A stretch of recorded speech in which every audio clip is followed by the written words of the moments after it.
यहोवा के लिए एक नया गीत गाओ। हे सारी पृथ्वी के लोगों, यहोवा के लिए गाओ, यहोवा के लिए गाओ। उसके नाम को धन्य कहो, दिन प्रतिदिन उसके किए हुए उद्धार का शुभ समाचार सबको सुनाते रहो। आमेन। आमेन।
प्यारे भाई और बहनों, हम प्रभु के नाम का धन्यवाद करते हैं आज के इस नए अवसर के लिए, इस शाम के लिए जो प्रभु ने हमें दिया।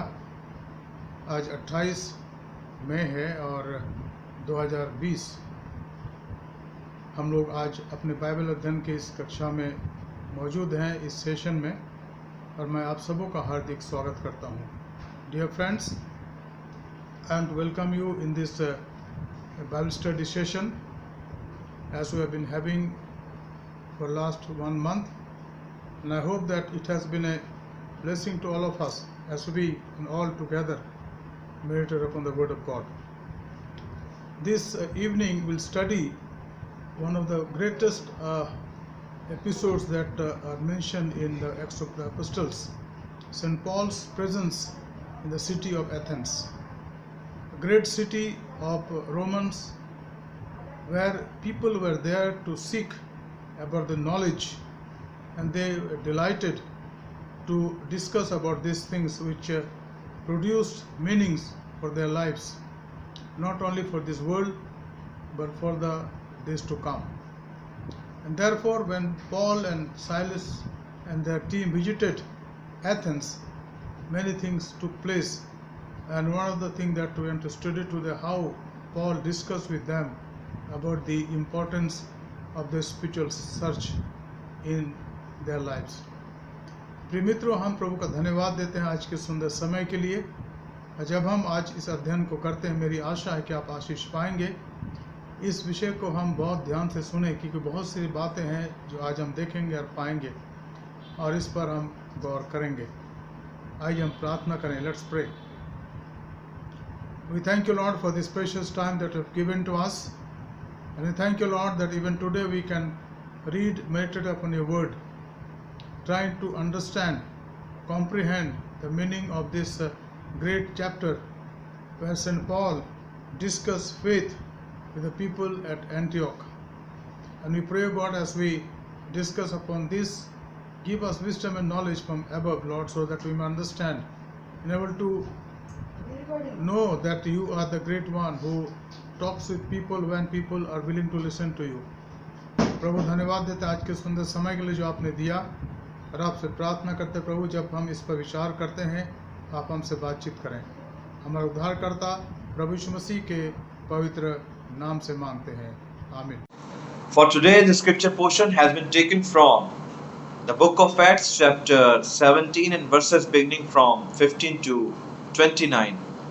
और अजीजों, जो आज के मनन का पाठ लिया गया है वो लिया गया है प्रेरितों के कार्य उसका 17वां अध्याय 15 वचन से लेकर 29 वचन तक। And first of all I will read in Hindi and then I will read in English.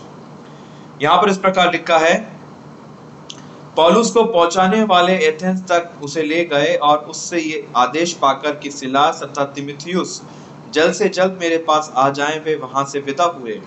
जब पौलुस एथेंस में उनकी प्रतीक्षा कर रहा था तो नगर को मूर्तियों से भरा हुआ देख कर वह अपनी आत्मा में जल उठा। अतः वह प्रतिदिन आराधनालय में यहूदियों से तथा गैर यहूदी भक्तों से और बाजार में उनसे जो वहां मिलते थे वाद विवाद किया करता था।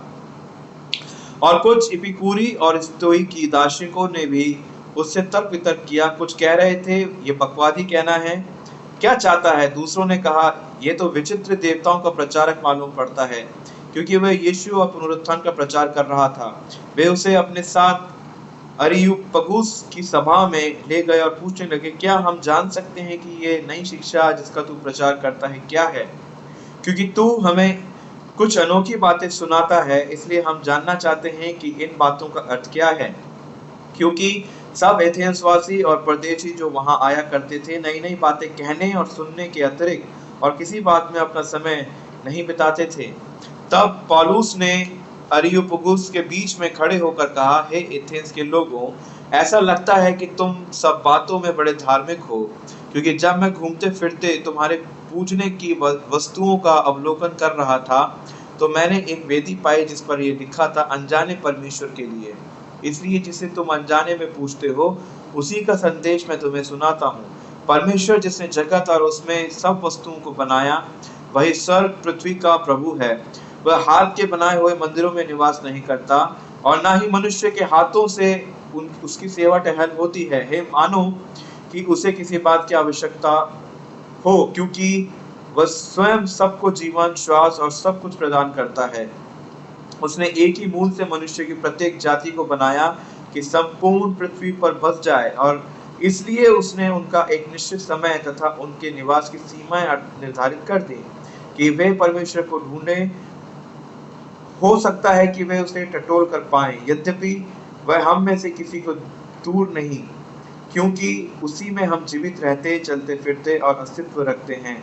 जैसा कि तुम्हारे अपने कुछ कवियों ने भी कहा है, हम भी तो उसी की संतान हैं। इसी प्रकार परमेश्वर की संतान होकर हमें ये कदापि नहीं समझना चाहिए कि परमेश्वर सोने, चांदी अथवा पत्थर की किसी कारीगरी के समान है जो मनुष्य की कला और कल्पना से गढ़ा गया हो।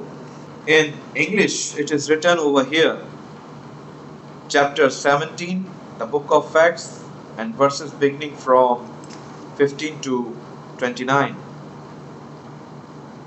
So those who conducted Paul brought him to Athens, and receiving a command for Silas and Timothy to come to him with all speed, they departed. Now while Paul waited for them at Athens, his spirit was provoked within him when he saw that the city was given over to idols. Therefore he reasoned in the synagogue with the Jews and with the Gentile worshippers, and in the marketplace daily with those who happened to be there. Then certain Epicurean and Stoic philosophers encountered him, and some said, what does this babbler want to say?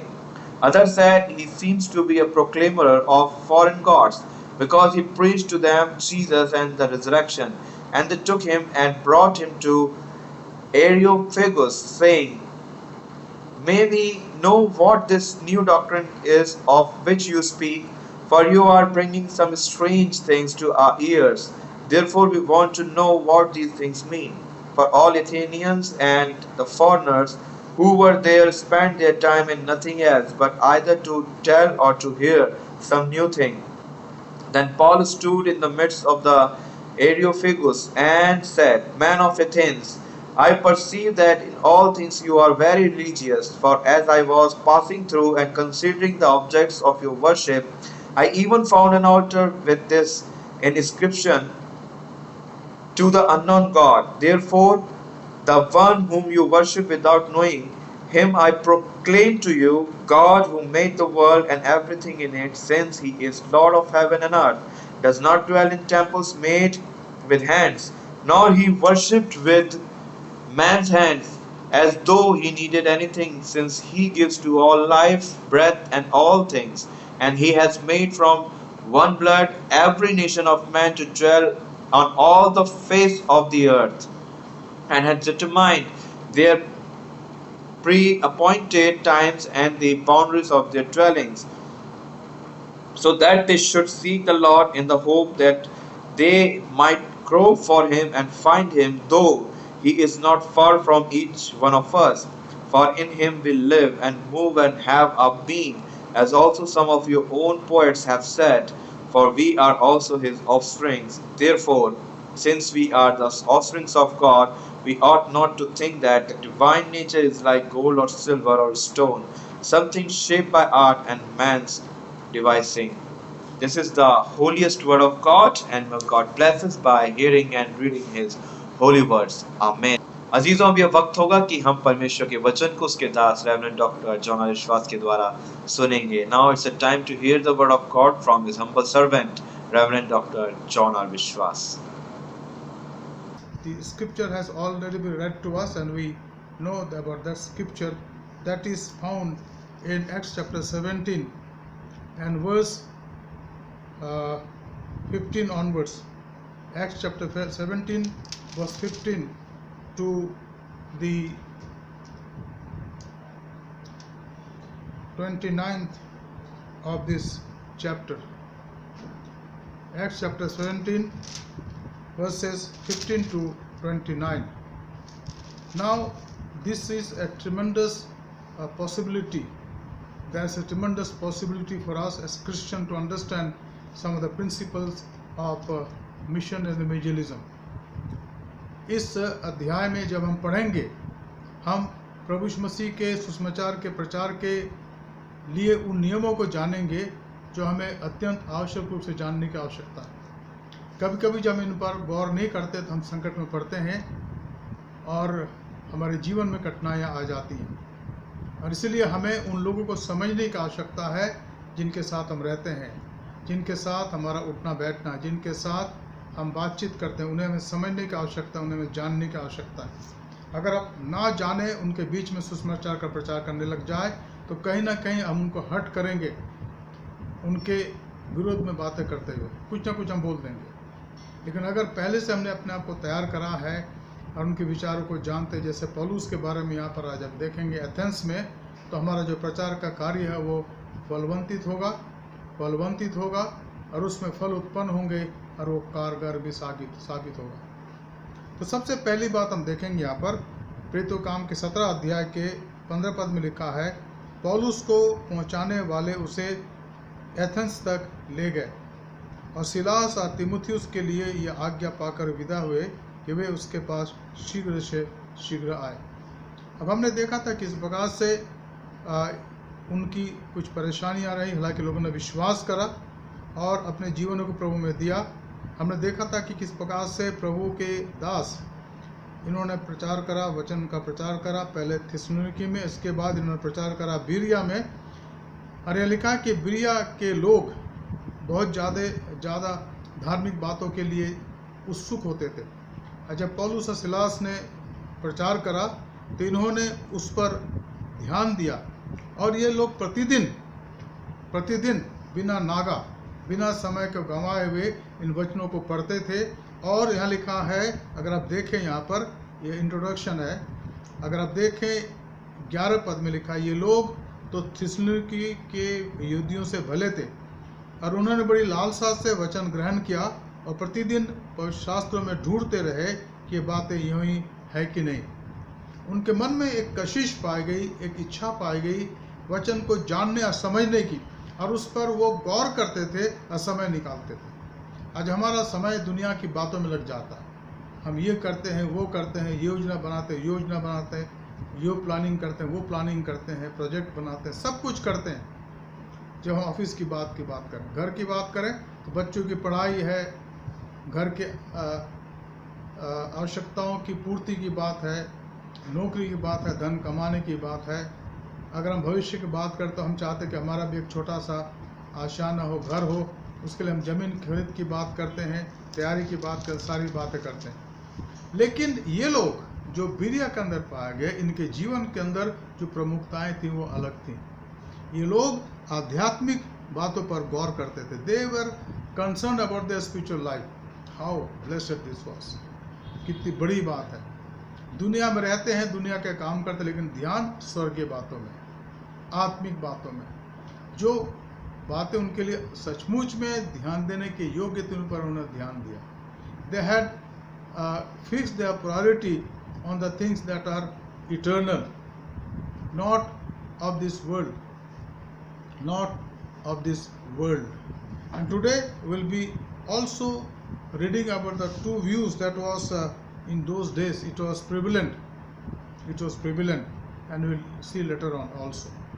So यहाँ पर इन लोगों के बारे में हम देखते कि ये लोग भूखे प्यासे थे, वचन को जानना चाहते थे, और वचन के बारे में जब पौलुस और सिलास ने उनको प्रचार करके बताया तो ये चुपचाप उन्होंने विश्वास नहीं कर लिया। लेकिन जब वो घर गए तो इन्होंने इस बात का निर्णय लिया कि हम रोज अब इसको पढ़ेंगे और देखेंगे कि जो बातें बताई गई वो यूं ही है या नहीं है। अगर यूं नहीं है तो क्यों नहीं, और है तो कैसे है, ताकि हम प्रमाण सहित विश्वास करें और हम उसमें आगे बढ़ते चले जाएं। यहाँ पर हम पढ़ते हैं हमारे इस अध्ययन में पहली बात जो 16 पद के अंदर पाया जाता है, जब पौलुस एथेंस में उनकी बाट जो रहा था। किनकी बाट जो रहा था?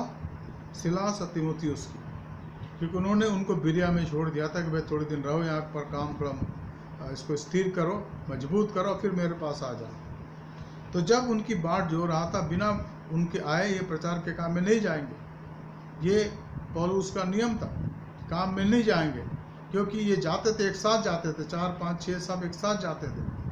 और तब पौलुस प्रचार करते थे और सिलास और तीमुथियुस उनकी सुनते थे, और फिर वो भी प्रचार लोगों को समझाते थे। और इसलिए जब तक उनके पास नहीं थे, हालांकि लूका उनके साथ था और बाकी लोग उनके और साथ थे, लेकिन जब तक ये दो खास व्यक्ति जिनको उन्होंने चुन रखा था प्रभु के आत्मा के निर्देशन में, उसके पास नहीं आ गए। ये क्या कर रहे थे? यहाँ लिखा है कि वो एथेंस के अंदर घूम रहे थे, एथेंस के शहर में घूम रहे थे। और जब वो घूम रहे थे तो वहाँ पर उन्होंने उन मूर्तों को देखा जिनकी ये पूजा करते थे, जूस, हिरमेस और बहुत से ऐसे मूर्ति। और इस समय आर्कोलॉजिस्ट जो हैं वो आर्कोलॉजी के अंदर, एथेंस के अंदर इन बातों को आप देख सकते हैं कि क्या क्या भव्यता उस समय थी, आज से 2000 साल पहले, जिन पर ये विश्वास करते रहे। अगर उससे थोड़ा और आगे जाए तो आप देखेंगे कि उनके बीच में 3 बड़े शिक्षक हुए, जिसके बारे में मैंने आपको बताया था। सबसे पहले हुए सोक्रेटिस, सुकरात, फिर हुए प्लेटो, और फिर हुए एरिस्टोटल, अरस्तु, जो विश्व प्रसिद्ध लोग थे, जिन्होंने बहुत सारी बातों के बारे में लोगों को बताया था और उनकी आंखें खोली थी और उनकी आध्यात्मिक आंखों खोली थी। और फिर एक आए जिनका समय जो है वो है इपिक्यूरस, जिसका समय बताया जाता है 307 BC इपिक्यूरस, और उसके बारे में यहाँ पर हम आज थोड़ा देखेंगे। तो ये वो लोग थे जो धार्मिक लोग थे और धार्मिक बातों पर विश्वास करते थे, और इसलिए इनके मन के अंदर धार्मिक बातों के लिए इच्छा पा गई, ललक पा गई, और उसको जानना चाहते थे। तो यहाँ लिखा है कि जब पौलुस उनकी बाट जो रहा था एथेंस में, तो वो उनके शहरों में घूम करके उनके मूर्तियों को देख रहा था, और उनकी जब मूर्ति को देख रहा था तो लिखा है कि उसका जी जल उठा। क्यों जल उठा? इतने गुणी व्यक्ति, धार्मिक व्यक्ति, संपन्न व्यक्ति, पढ़े लिखे व्यक्ति, कुलीन व्यक्ति, और फिर भी इनकी पूजा कर रहे हैं जो हाथों के द्वारा बनाए गए हैं। पौलुस एथेंस के अंदर विचलित हो गया और परेशान हो गया। तब हम देखते हैं यहाँ पर दूसरी बात जो आज हमारे पाठ का है 17 पद में। अतः वो आराधनालय में यहूदियों और भक्तों से और चौक में जो लोग उससे मिलते थे उनसे हर दिन वाद विवाद क्या करता था, हर दिन वाद विवाद करता था। ये पौलुस एक ऐसा अनोखा व्यक्ति था जो अपने कार्यों में तब तक संतुष्ट नहीं होता था जब तक कि वो उसके अपने जीवन का उद्देश्य लोगों को बताने देता था। और उसका उद्देश्य क्या था? यीशु मसीह को पहचानना और उसके मृत्यु के समानता में पहुंचना, उसके दुख के समानता में पहुंचना। ये पौलुस के जीवन की इच्छा थी जो हम पाते हैं फिलिपियों का उसका 30 अध्याय 10 पद को बाद में पढ़ लीजिएगा, फिलिपियों 3:10। ये पौलुस के जीवन का उद्देश्य था कि मैं मसीह को जानूं और उसके साथ दुखों में संभागी होने के मर्म को जानूं, so that I may know Christ and I like to participate in his pain, in his sorrow, in his difficulties। और ये पौलुस के जीवन का उद्देश्य था ताकि मैं उसके उस पुनरुत्थान के पद तक पहुंचूं, पुनरुत्थान की सामर्थ को महसूस करूं जो मेरे जीवन के लिए सर्वोच्च आनंद का विषय है। So that I may attain the knowledge of his resurrection also. That was the greatest objective of St. Paul's life. Paul said it in Philippians 3:10. And you can read that letter. तो यहाँ लिखा है, अतः वह आराधनालय में यहूदियों और भक्तों से और चौक में लोगों से जिनसे मिलते थे उनसे हर दिन वाद विवाद क्या करता था। वाद विवाद करने का विषय यही था कि आप लोग इतने सब कुछ पूजा करते हैं और अर्पग्यूस में जाते हैं जो संपूर्ण रूप से एक ऐसा ऐसी जगह है जहाँ पर आप उन बातों को जानना चाहते हैं। अर्पग्यूस was supposed to be the hill of Arius, a prominent rock from where the knowledge was departed, knowledge was given, explained to the people who sat there and came there. And after some time we read that how Paul went there and started addressing the people of Athens from that place. A very prominent place, a hill from where the religious matters were discussed by these teachers. And that was his objective of his preaching or teaching or even debate also। यहाँ लिखा है हर दिन वो वाद विवाद क्या करता था। अब उस ज्ञानी व्यक्ति को ज्ञानी लोग मिल गए, अब उस धर्म पंडित को धर्म पंडित मिल गए, लेकिन यहाँ पर एक सत्य को जानने वाला और यहाँ पर मूर्ति पूजक लोग, ये फर्क था।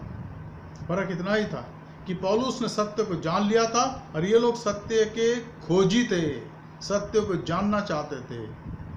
यहाँ लिखा है तब एपिकुरी और स्तोई की दार्शनिकों ने में से कुछ ने उससे तर्क करने के लगे और उनसे कुछ ने कहा यह बकवादी क्या कहना चाहता है, परंतु दूसरों ने कहा यह अन्य देवताओं का प्रचारक मालूम होता है क्योंकि वो यीशु का पुनरुत्थान का सुसमाचार सुनाता था।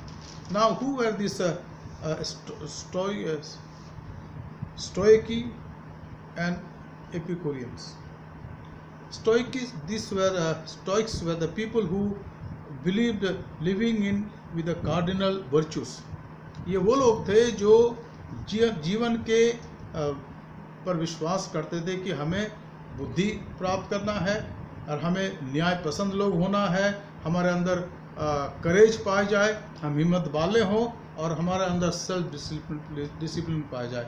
ये स्टोइक्स का या वो जो यहाँ लिखा है स्टोई की इनकी विचारधारा थी कि हम जीवन में हम बुद्धि प्राप्त करें, ज्ञान प्राप्त करें, समझ प्राप्त करें, हम जीवन के अंदर कभी भी अन्याय ना करें, हम जीवन के अंदर हमेशा हिम्मत रखें और अपने आप को एक डिसिप्लिन के अंदर रखें, उसके बाहर ना जाए। ये अपने जीवन के अंदर इन बातों पर विश्वास करते थे और ये अपने जीवन में नेचर के और भौतिकता के उन नियमों के अधीन चलना चाहते थे जिससे उनका जीवन सुखी या संपन्न हो जाए। लेकिन जो एपिक्यूरियंस थे वो विश्वास करते थे कि जो दर्द है, जो दुख है, उनसे हमें निकलने की आवश्यकता है। According to them pain was something that need to be eradicated, और उससे निकल करके हम आनंद को प्राप्त करें, शांति को प्राप्त करें जीवन में। इसके बारे में वो बहुत प्रयत्न करते थे। तो ये दो सेक्ट के लोग यहाँ पाए गए जो आए और उससे वाद विवाद करने लगे कि ये क्या कहता, व्हाट डज पॉल सेज, पौलुस के जीवन की बातों का अर्थ क्या है, क्यों वो बताता है कि पुनरुत्थान है और प्रभु यीशु मारे गए तो जी उठे। ये इस दुनिया के अंदर इन बातों को खोजते थे, इन दुनिया के अंदर इन बातों को पाना चाहते थे, लेकिन पौलुस उनको इस दुनिया के बारे में और इसके आगे की बातों को बताता था, और यही उनके डिबेट का, यही उनके वाद विवाद का कारण हो गया, और बहुत दिन तक ये चलता रहा। अब यहाँ समय तो नहीं लिखा मैं, पर मैं सोचता हूँ कम से कम महीना, 1.5 महीना, 2 महीने तक चलता रहा। लोग आते गए, वाद विवाद करता रहा पौलुस, और वो ना केवल उनसे विवाद करता था, लेकिन यहाँ लिखा है कि वो जो यहूदी लोग थे, जो यहूदी विश्वासी थे, या जो यहूदी वो लोग थे जो आराधनालय में एकत्रित होते थे, यानी सिनेगॉग में, उनके साथ भी हर दिन वाद विवाद करता था। तो पौलुस के साथ वाद विवाद करने वाले के अंदर दो प्रकार के लोग थे, जो यहूदी लोग थे, जो यहूदी विश्वासी थे, यहूदी धर्म के मानने वाले थे, और दूसरे वो थे जो यूनानी ज्ञानवादी लोग थे। और इनमें कौन से लोग थे, यहाँ पर लिखा है कि ये जो लोग थे उनमें खास दो का वर्णन है, वह है एक एपिकुरी लोग और दूसरा स्तोईकी लोग। अब मैंने आपको अभी भी बताया ये दो प्रकार के लोग कैसे थे।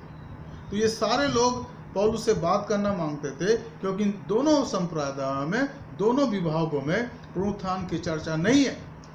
हालांकि यहूदी मत में इस बात का वर्णन है कि परमेश्वर न्याय करेगा, और बहुत सारी बातें बताई गई कि हम जी भी उठेंगे पुनरुत्थान, क्योंकि परमेश्वर न्याय करता।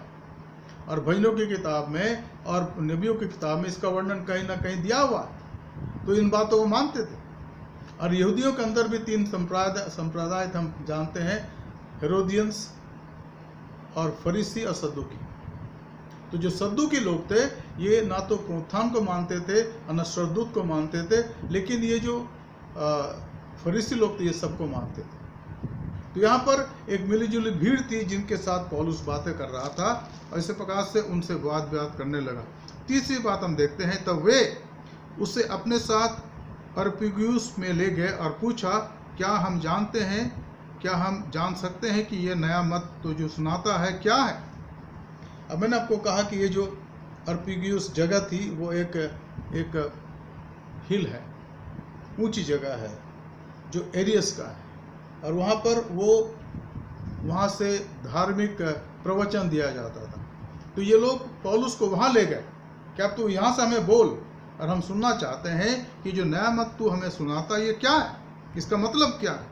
तो क्यों कहता है कि यीशु मारा गया, गाड़ा गया और तीसरे दिन जी उठा, बता, तो इसका अर्थ बता। हम जानना चाहते हैं, हमारे अंदर जानने की इच्छा है, हम इसके मतलब को जानना चाहते हैं, इसके अर्थ को अपने जीवन के अंदर स्वीकार, अगर हमें अच्छा लगे तो स्वीकार भी करेंगे, पर हमें तो बता। तो वे उसे अपने साथ अरियुगुस पर ले गए और पूछा, क्या हम जान सकते हैं कि यह नया मत जो तू सुनाता है क्या है। And they took him and brought him to the Areopagus, saying, may we know what this new teaching is all about that you are presenting. उन्होंने जानना चाह रहे, यहाँ पर हम एक ऐसे स्थान को पाते हैं, एक ऐसे मोड़ को पाते हैं इस दूसरी मिशनरी यात्रा के और हमारे शिक्षा के लिए जो मॉडर्न मिशनरी मूवमेंट की बात हम करते हैं।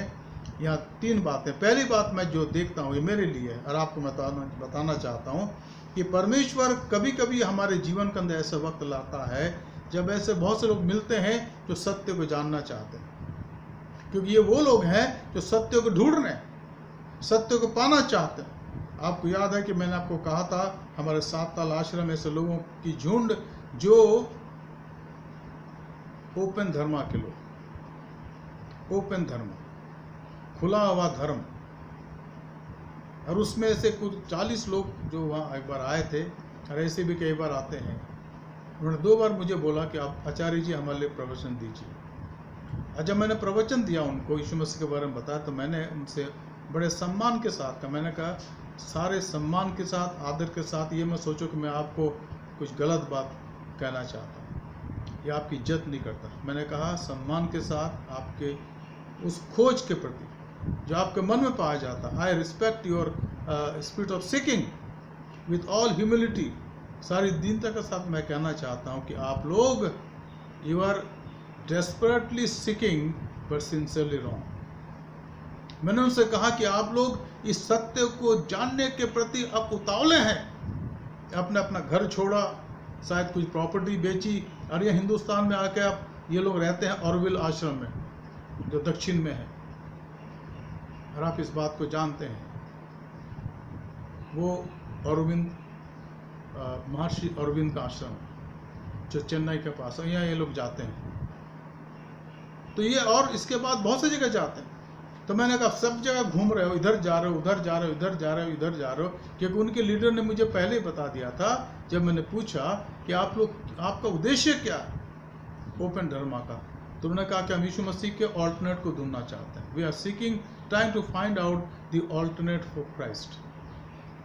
तो मैंने उनको कह दिया था कि you are desperately seeking but sincerely wrong, आपको ये मिलेगा ही नहीं, कहता है नहीं। और यही बात यहाँ पौलुस बता रहा कि है स्टोई के लोग, इपिकुरियन और बाकी लोग तुम जो यहाँ पर हो, और सुकरात के मानने वाले, प्लेटो के मानने वाले, अरिस्टोटल के मानने वाले, तमाम लोगों के मानने वाले, तुम जो ज्ञानी लोग हो, तुम जो पंडित लोग हो, तुम जो धुरंधर विद्वान हो, मैं तुमको बताना चाहता हूँ कि क्रूस की कथा नाश होने वालों के लिए तो मूर्खता है, लेकिन जीवन पाने वालों के लिए, विश्वास करने वालों के लिए ईश्वर की सामर्थ है। और ये बात पौलुस उनको समझा दी अच्छे से। पौलुस से बता दी उनको कि तुम कभी भी इसमें सफल नहीं होगे। अच्छे से बताया, ऐसा नहीं कि तुरंत बता दिए, नहीं, अच्छे से समझा के बताया। अब आगे हम देखेंगे। तो वे उसे अपने साथ अरियोपगुस पर ले गए और पूछा, क्या हम जान सकते हैं कि यह नेमत जो तू सुनाता है क्या है? क्योंकि तू अनोखी बातें हमें सुनाता है, इसलिए हम जानना चाहते हैं कि इसका अर्थ क्या है। अब ये जानना चाहते थे, आज भी हमारे देश में बहुत से लोग जानना चाहते हैं। तो मैंने आपको कहा 3 बातें। पहली बात कि जब हम लोगों के बीच में प्रचार करते हैं तो हम उनके परिप्रेक्ष्य को जाने, उनके संदर्भ को जाने और उसको स्टडी कर लें, उसको पढ़ लें, क्योंकि उसके जाने बगैर हम प्रचार नहीं कर सकते। वहाँ पर हमारे देश में बहुत से धार्मिक स्थान हैं, और नाम मैं नहीं लेना चाहता, लेकिन आप नामों को जानते हैं। जब आप वहाँ जाते हैं, प्रभु आपको ले जाता है, तो आप वहाँ की तमाम बातों को स्टडी करिए, रहिए वहाँ पर 15 दिन तक रहिए, और आप जानिए कि वो लोग क्या विश्वास करते हैं।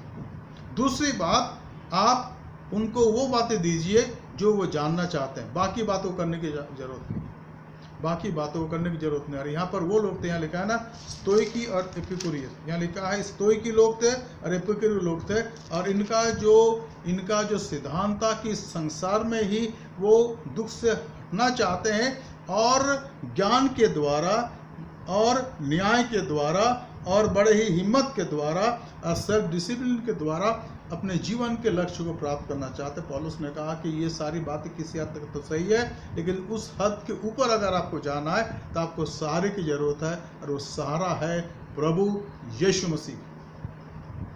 अगर आपको इसके आगे जाना है तो आपको एक सहारे की जरूरत है, और वो सहारा है प्रभु यीशु मसीह। उसके बगैर आप कुछ नहीं कर सकते, आप कितना भी हाथ पैर मार लो।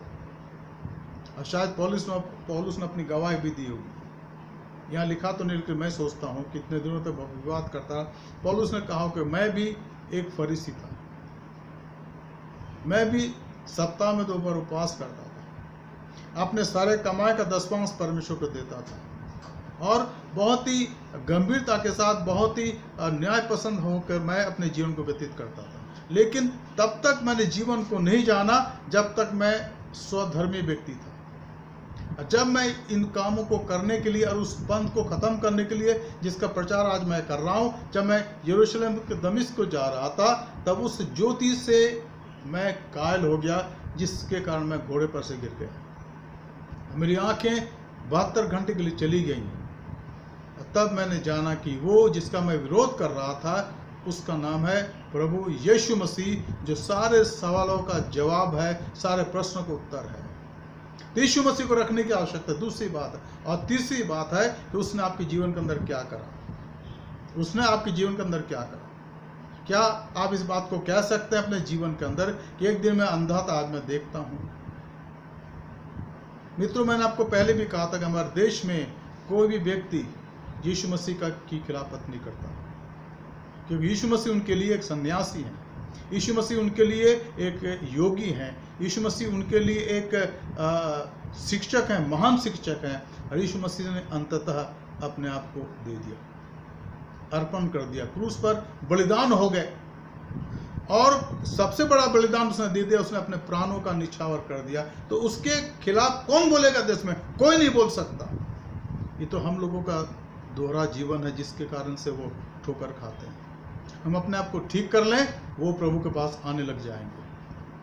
अब पौलुस ने अपनी गवाही दी, उन्होंने कहा होगा कि मैंने सारी बातें करके देख ली और मैं इस पंथ को कुपंथ कहता, आज के जिसका मैं प्रचार करता हूँ इसको मैं कुपंथ कहता था। और उस कुपंथ के मानने वालों को मैं बांध के यरूशलेम मैं ले जा रहा था, दमिश्क में, उनको बांध के लाऊं और यरूशलेम में उनको मैं महायाजकों के सामने रखूं और उनको सजा दिलाऊं। लेकिन वहाँ मेरा जीवन बदल गया। मेरी आंखें जो आत्मिक रूप से अंधी थी खुल गईं। मैंने यीशु को पा लिया, जीवन को पा लिया। इसके बाद मैंने बपतिस्मा लिया और अरब को चला गया। 3 साल तक रहा वहाँ पर, प्रभु की आत्मा ने मुझसे बात करे। इसके बाद मैं अब आया हूँ, इसलिए मैं तुमसे बात कर रहा हूँ। तो 3 बातें ध्यान दीजिएगा यहाँ के संदर्भ के अनुसार। पहली बात, संदर्भ को जानना जहाँ प्रचार करे। दूसरी बात, आप यीशु मसीह का प्रचार करिए, दूसरे बातों को बोलने की जरूरत नहीं है। और तीसरी बात, आप ये बताइए कि प्रभु ने आपके जीवन के अंदर क्या क्या किया है, और देखिएगा वहाँ बड़ा कार्य होगा और प्रतिफल प्रभु आपको देगा। तो यहाँ पर लिखा है 20 पद में, क्योंकि तू अनोखी बातें हमें सुनाता है, इसलिए हम जानना चाहते हैं कि इसका अर्थ क्या है। ये जानना चाहते, ये पता लगाना चाहते थे। अब पौलुस ने अपने जीवन के प्रचार से, अपने प्रभु के प्रकाशन के कारण उसने सबको उनको बता दिया। और आगे भी हम इन बातों को देखते रहे। अब यहाँ पर हम आगे देखते हैं, 5वीं बात को देखते हैं, जो हम 4थी बात को देखते हैं, जो हम पाते 21 पद में। वी सी फोर्थ पॉइंट, इसलिए कि सब एथेंस वासी और परदेशी जो वहाँ रहते थे नई नई बातें कहने और सुनने के सिवाय और किसी काम में समय नहीं बिताते थे। एथेंस के लोग, जहाँ पौलुस अभी थे, बहुत ही अनोखे प्रकार के लोग थे। इनके लिए दुनिया की तमाम बातें गौण थी, क्योंकि ये जीवन में दर्द और परेशानी से, कष्टों से निवारण चाहते थे और नेचुरल पद्धति से, इस प्रकृति के पद्धतियों से अपने जीवन में सच्ची शांति प्राप्त करना चाहते थे। ये वो लोग थे जो अपने जीवन में, हमने देखा है पर जो स्टोई के लोग थे, ये क्या पाना चाहते थे? ज्ञान, बुद्धि, समझ और न्याय चाहते थे। ये चाहते थे कि उनके जीवन के अंदर न्याय हो और वो न्याय करें, न्याय पसंद लोग हों। और फिर वो हिम्मत वाले लोग थे, डरपोक नहीं थे, किसी बात के लिए वो खड़े होना जानते थे, क्योंकि उनके जीवन के अंदर न्याय की बात पाई गई। और फिर हमने देखा कि दे वर सेल्फ डिसिप्लिन्ड, वो अपने शरीर को वश में रखना जानते थे कि शरीर को वश में रखो, उन यौनिक परीक्षाओं में मत पड़ो जिससे शरीर की ताकत समाप्त होती है और इंसान कमजोर हो सकता है। लेकिन इन सब बातों के ऊपर वो अपने जीवन को उन बातों में लगाना चाहते थे, ताकि इस अंधकार में तमाम बातों से हट करके उस ज्योति में पहुंचे जो वास्तव में ज्ञान है, जीवन है, उनके लिए सत्य है। इसको कहा गया उन दिनों में नोस्टिसिज्म, ज्ञानवाद। अज्ञानता पाप है और ज्ञान मोक्ष है, उद्धार है, ये उनकी सोच थी। तो ये वो लोग थे जो निरंतर नई नई बातें सुनने और कहने के सिवाय और किसी काम में समय व्यतीत नहीं करते। ये अड्डाबाजी नहीं करते थे कि साहब वहाँ पर 4 जन बैठे हैं, ताश खेल रहे हैं, 10 और आ गए और हंस रहे हैं, हल्ला कर रहे हैं। जी नहीं, ये जहाँ भी बैठते थे इनकी चर्चा होती थी जीवन की बातें। और ये इनके अंदर पाया गया, क्योंकि वहाँ के जो गुरु पिछले 200 सालों में ऊपर हुए थे, जैसे मैंने पहले कहा, सुकरात, प्लेटो और अरस्तु, और यहाँ पर हमने देखा उस गुरु के बारे में जो 307 बीसी में इपिकुरस, वो भी इनको ही सिखाते थे। तो ये वो लोग थे, उनके और भी बहुत से गुरु यहाँ पर हुए हैं, उनके शिष्यगण थे, या उनकी बातों पर यह ध्यान देते थे। और इसलिए पौलुस के लिए एक मौका था कि वचन का प्रचार करें। 5वीं बात हम देखते हैं, 22 पद में लिखा है, तब पौलुस ने अरिपगयुस के बीच में खड़े होकर कहा, एथेंस के लोगों, मैं देखता हूं कि तुम हर बात में देवताओं के बड़े मानने वाले हो। 22nd verse, so Paul, standing in the midst of the Areopagus, said, Men of Athens, I perceive that in every way you are very religious. कितना धन्य बात है ना। It's a blessed thing. Instead of saying that you people are fanatic, you people are not cooperating, you people are worldly, he said a very good thing. क्या बोला उसने? उसने कहा, हे एथेंस के लोगों, मैं देखता हूँ कि तुम हर बात में देवताओं के बड़े मानने वाले। You are obedient to your God and goddesses. And this is a philosophy. When we don't depend upon ourselves, we depend upon somebody. By the lack of knowledge, it can be a wrong thing, but depending on someone. The divine character, expecting divine intervention. और यहाँ पर पौलुस ने कहा कि मुझे लगता है कि तुम लोग बहुत धार्मिक लोग हो, और आगे यहाँ पर देखिए वो कहते हैं, क्योंकि मैं फिरते हुए घूमते हुए जब तुम्हारी पूजने की वस्तुओं को देख रहा था, तो एक ऐसी वेदी भी पाई जिस पर लिखा था, अनजाने ईश्वर के लिए। He said it there, verse 23 of Acts chapter 17. For as I passed along the places, observed the objects of your worship, I found also an altar with this inscription, to the unknown God. To the unknown God. What therefore you worship as unknown, this I proclaim to you. Now this is very clear. Paul made it very clear, O people of Athens, inhabitant of Athens, a religious city, a city filled with religious people, you have made many altars. तुमने बहुत से यहाँ पर वेदियाँ बनाई। मैंने बहुत सी वेदियों को देखी, जिसके लिए उस देवी के लिए, इस देवी के लिए, सारी बातें हैं। लेकिन वहाँ पर एक ऐसी वेदी भी देखी जहाँ लिखा है अनजाने ईश्वर के लिए। I saw a altar, and where it is written, inscription is to the unknown God. That means if there's any God we don't know, we have already made a prepared altar for him, and if we get his instruction, we'll try to worship him. And I have come here to give you the introduction about that God.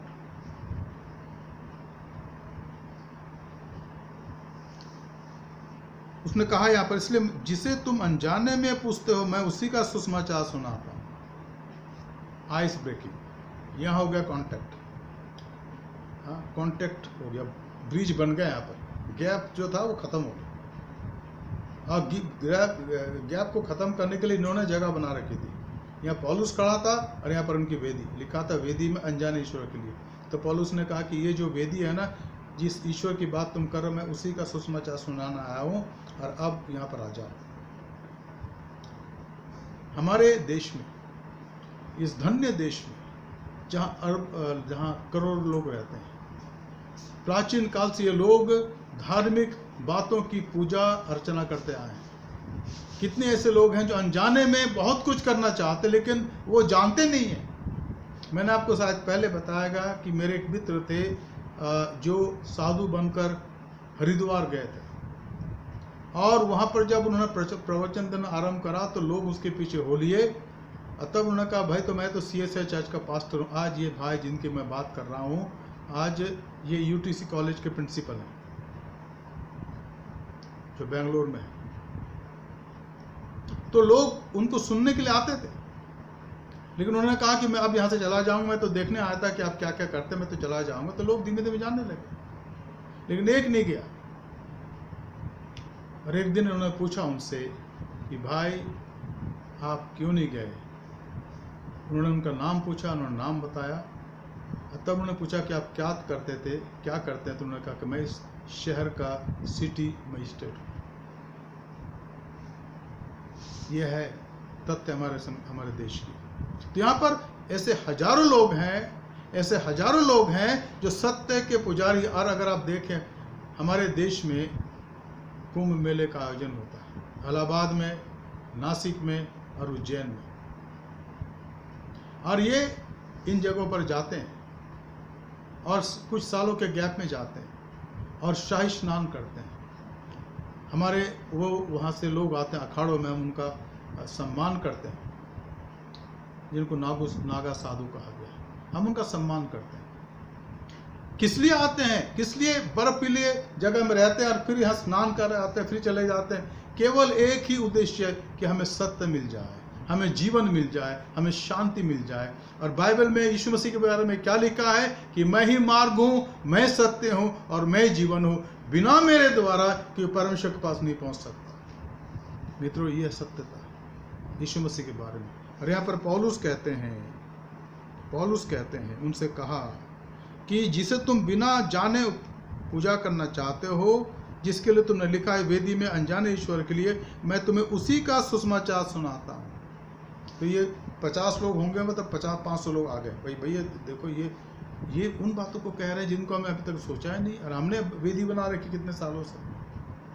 उनके मन में पौलुस के कहने के कारण उनके मन में उत्कंठा उत्पन्न हुई और जानने के लिए आ गए। अतः पौलुस ने कहा उनसे, जिस परमेश्वर ने पृथ्वी और उसकी सब वस्तुओं को बनाया, वो स्वर्ग पृथ्वी का स्वामी होकर हाथ के बनाए हुए मंदिरों में नहीं रहता, न किसी वस्तु की आवश्यकता कारण मनुष्य के हाथों की सेवा लेता है, क्योंकि वह स्वयं सबको जीवन और श्वास और सब कुछ देता है। उसने एक ही मूल से मनुष्यों की सब जातियां पृथ्वी पर रहने के लिए बनाई हैं और उनके ठहराए हुए समय और निवास की सीमाओं को इसलिए बांधा है। वे परमेश्वर को ढूंढे, कदाचित उसे टटोल कर पा जाए, तो भी वो हमें से किसी से दूर नहीं। वो जो आत्माओं को परमेश्वर है, जो हमें सांस देता है, वो हमारे अंदर निवास करना चाहता है। और हम उसको पहचाने, हम उसको जाने, यही तो हमारे जीवन की वास्तविकता होगी।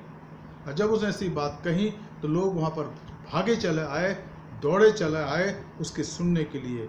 6वीं बात यहाँ पौलुस के बारे में पढ़ते हैं आज के संदर्भ में, 27 पद, कि वे परमेश्वर को ढूंढे, कदाचित उसे टटोल कर पा जाए, तो अभी वो हमें से किसी से दूर नहीं, क्योंकि लिखा है हम उसी के में जीवित रहते हैं, उसी में चलते फिरते हैं और स्थिर रहते हैं। क्योंकि तुम्हारे कितने कवियों ने कहा, यानी उसने एथेंस के लोगों से कहा, तुम्हारे कितने कवियों ने कहा है कि हम उसी के वंशज हैं। जीवित ईश्वर के वंशज, जीवित परमेश्वर के द्वारा रचे गए। क्या हम मूर्ति की पूजा करें? पौलुस ने कहा ये नहीं हो सकता। हम उसके पास आए, उसको जाने, उसकी आराधना करें। और एथेंस में उस समय हलचल मच गई कि देखो यहाँ कुछ लोग ऐसे आए हैं, जिसमें सबसे बड़ा जो सुनाने वाला है वो है पौलुस, जो एक फरीसी था। अब वो कहता है यीशु मसीह को जानो।